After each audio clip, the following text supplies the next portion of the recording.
financialsurvivalnetwork.com and sign up for your free weekly newsletter. You'll also get 3 free reports. The Financial Survival Network. It's all about what's next. Welcome. You are listening to the Financial Survival Network. I'm Kerry Lutz, and today's December 11th, 2017. Well, what exactly is the state of the economy? Where are we heading? The market? The same questions. We keep asking them over and over again. And I guess there are answers, but very few seem to satisfy.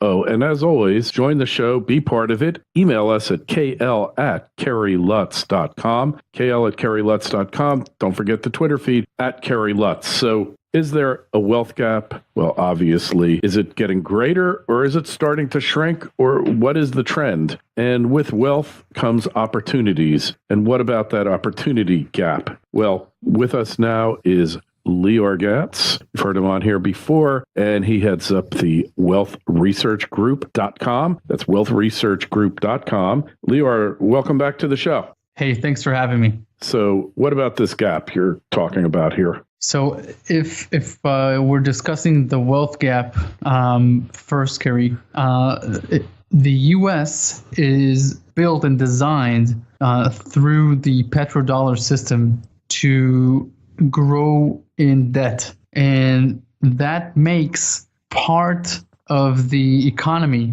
very expensive. If you talk about college tuition, for example, that is something that has been spurred out of proportion because of the petrodollar system. Because government allows these student loans, the wealthier part of the population has access to the better education. And over the last 45 years, for example, that has compounded. Not to say that college education is superior education, but what it does do is open up context and doors. So for example, an Ivy League, once you graduate, you get pulled to jobs that start at $150,000 a year. Now that's much more than the $50,000 a year salary that is the average right now in the U.S. And so what you see is that the wealthier people get wealthier by this inner circle of high-paying jobs and high-skilled jobs. The U.S. has become a corporate headquarters for many of the world's top companies, and the rest of the operation is being outsourced to where cheap labor can be done.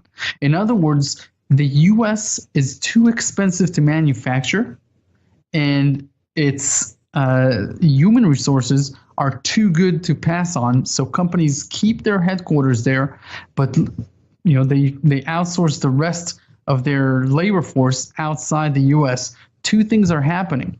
One, the legalization of cannabis is creating a pool of new low-tech jobs, which can be jumped on by people who have no college degrees in many of the aspects of this industry, or have college degrees, but we're not talking Ivy League, and they can get involved at the ground floor of this industry, which will not be outsourced at any point.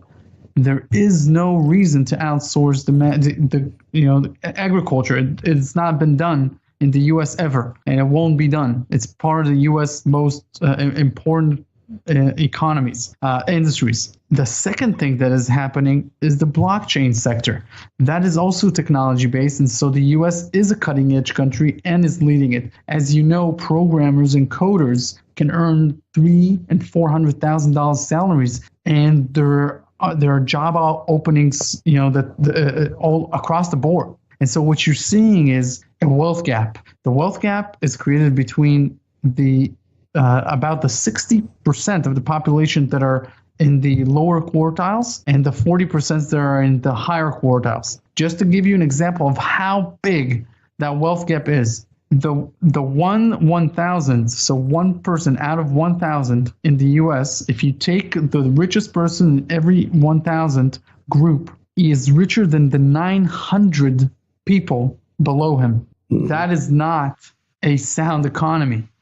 That starts to sound like Mexico and other places where there are these uber rich people and the rest, and that is not good for an economy and a country built on equality and on the middle class for the past 70 years. The U.S. is changing big time, and in my opinion, through the research that I've done over the past 18 years, you have about 5 years before you're either part of the wealthy class or you're not going to be a middle class. There will be no middle class in America. So you don't think that the death of America's middle class is greatly exaggerated? I do. I believe that in 5 years there will be no middle class. Look, manufacturing is a hoax. The President Trump knows it, but he's doing everything he can politically to make it look like he's bringing jobs back to America. The only manufacturing jobs that will be produced in America in order to compete with the cheap labor nations is automation, and automation doesn't require low-paying jobs. It requires high-paying engineers who gets access to engineering jobs and engineering degrees. It's the wealthier people that get access to college degrees that are far more expensive than the 60% can afford. The U.S. has created an opportunity gap. The way that you can access high-paying jobs is by becoming part of the rich, but you can't become part of the rich that easily anymore. It's not what you saw in the 70s and 80s and 60s and 50s, where they pumped in your head that anyone with the willpower can just do it. It's much more sophisticated today if you want to move up the ranks quickly. And so the equalizers, in my opinion, Kerry, are the cannabis industry, which is ground floor right now, and the blockchain industry, which is ground floor. These are the only two sectors that can help people leapfrog whatever gaps they have and make a great life for themselves within the U.S. without going through the corporate ladder that will take you 20, 30 years to do. Mm-hmm. So, as far as cannabis, like, how do you get involved in this? Do you become a grower, a taster, a marketer? What's the opportunity there? It depends, and this is important to understand, and that's why I created a special report for your listeners at wealthresearchgroup.com/cannabis profits. And the idea is simple. The cannabis industry is going to grow by about 20 to 25% a year for the coming 2 decades. That is hyper growth, and compare that to the overall growth of the U.S. at about 2.5%. So you're talking an industry that is 1,000% or 10 times growing at a 10 times faster rate than the U.S. economy. You want to be involved in that sort of an industry if you live within the U.S. Now, how do you do that? That depends on your skill set. If you come from an agricultural background, sure, you can become a grower. If you come from a real estate background, warehousing is going to be big. It already is big. In fact, I've invested in a warehouse in California, and the rents are far greater than residential properties. You can get involved in the ancillary industries, Kerry, and the ancillary industries do not touch the plant. So if you're a lawyer, an accountant, an advertising agency, online marketing, social media, it doesn't matter. Everything will be a part of this multiplier effect from cannabis. Cannabis is becoming medicinally far more validated because it was illegal for so many years.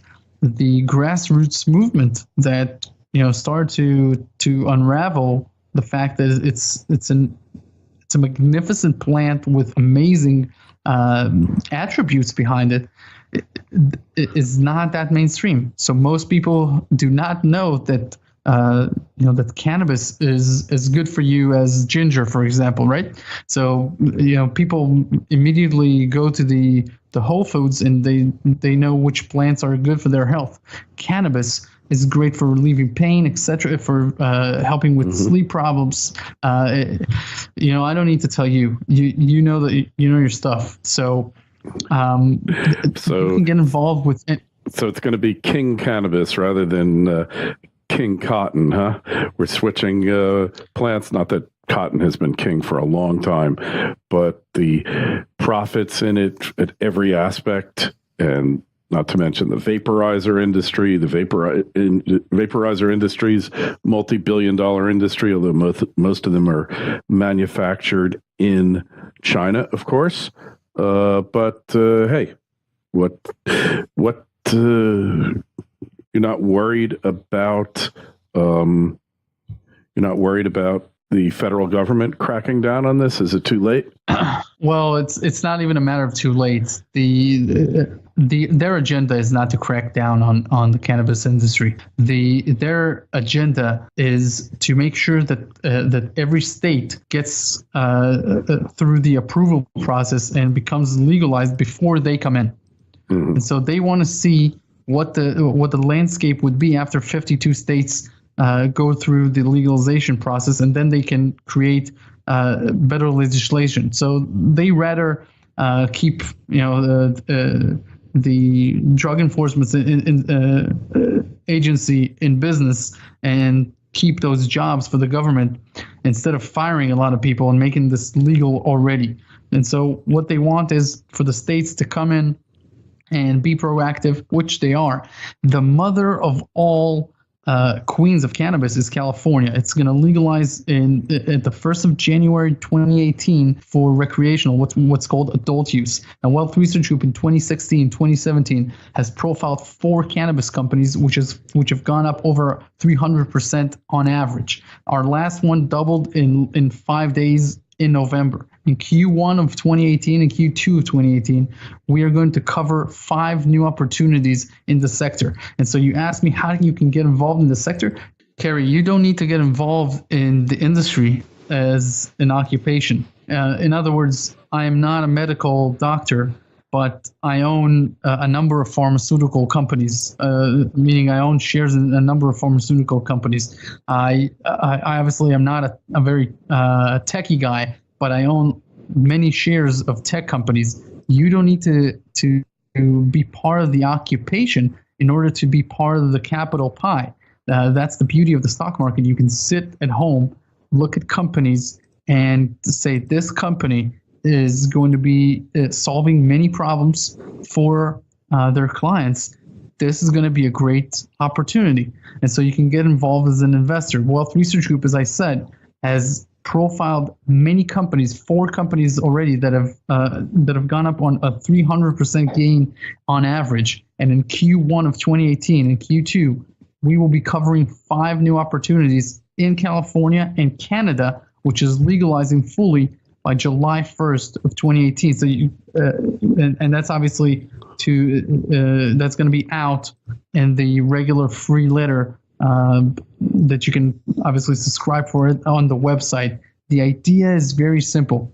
Cannabis is in hyper industry right now, and along with blockchain technology, which is the backbone of cryptocurrencies, those are 2 incredible equalizing opportunities. Equalizing meaning that if you're in the lower quartiles right now, if your discretionary income is not sufficient for you to put money in the stock market and grow it over the next 20, 30 years in order to become what we call the next door millionaire, which is the Buffett way. If you're looking to create serious profits, these are the 2 industries that you want to get involved. I mean, as you know, and you know me for a while now, Kerry. Wealth Research Group covered Bitcoin at 400, Ethereum at $12, Dash at $16, Steam and Monero. Steam at less than 20 cents, and Monero we covered $19. These cryptocurrencies have gone up, a substantial amount. And right now we are releasing our newest pick for 2018. And in fact, I'm releasing it on this show for the first time. You can go to wealthresearchgroup.com/2018. And this is where you'll find our top cryptocurrency to watch in Q1 of 2018. All right, cool. So it sounds really interesting opportunity. and maybe it is the great equalizer. I'll tell you what, the what's bothering investors who have over the years accumulated gold and silver in a physical form, which I have myself for most of my adult life. So basically, since I was 22, I've started accumulating in storage in 5 different locations, gold and silver on a physical form. And it's important to understand, these are insurance vehicles. So they have their pros and cons, just as anything else. Anything is better as a store of value than fiat currencies. Gold and silver are much better over the long term than fiat currencies. We all know that. We all read our history books. The question is, where do cryptocurrencies come in? And the name cryptocurrencies is very misleading, because the top cryptocurrencies, the ones that have made the large gains this year and will do the same thing next year, are not currencies at all. No, definitely yet. not. In other words, they're a speculative vehicle which is gaining traction and gaining market share because of the insane demand for an alternative to fiat currencies. You got to figure that for 45 years, the average person could only bitch and complain about having to use inflated government money, but he had no choice. So now what you're looking at is 45 years of global, demand and this energy that was pent up from people who want to do to use something else. So you saw the anarchists coming in first in 2010, 2011. Before them, you saw, the real geeks, the ones that were on forums and checking this thing out before you and I could even know about it, because that's not our occupation. We weren't programmers or coders. We weren't in that spot. But then in 2013, you and I, guys like us, came in because we were investors. We went to the conferences. We saw these people. We saw the opportunity, and we started getting in there. I started accumulating Bitcoin, $19, and so there's a huge opportunity, because if you ask people about Bitcoin, yes, they heard of it, but they haven't opened an exchange account. They don't know what a wallet is, and so there's a huge disparity between what social media and the mainstream media portray of cryptocurrencies. They portray as if everyone has already opened an account, everyone already owns some Bitcoin or some Litecoin or other altcoins, and it's just not true.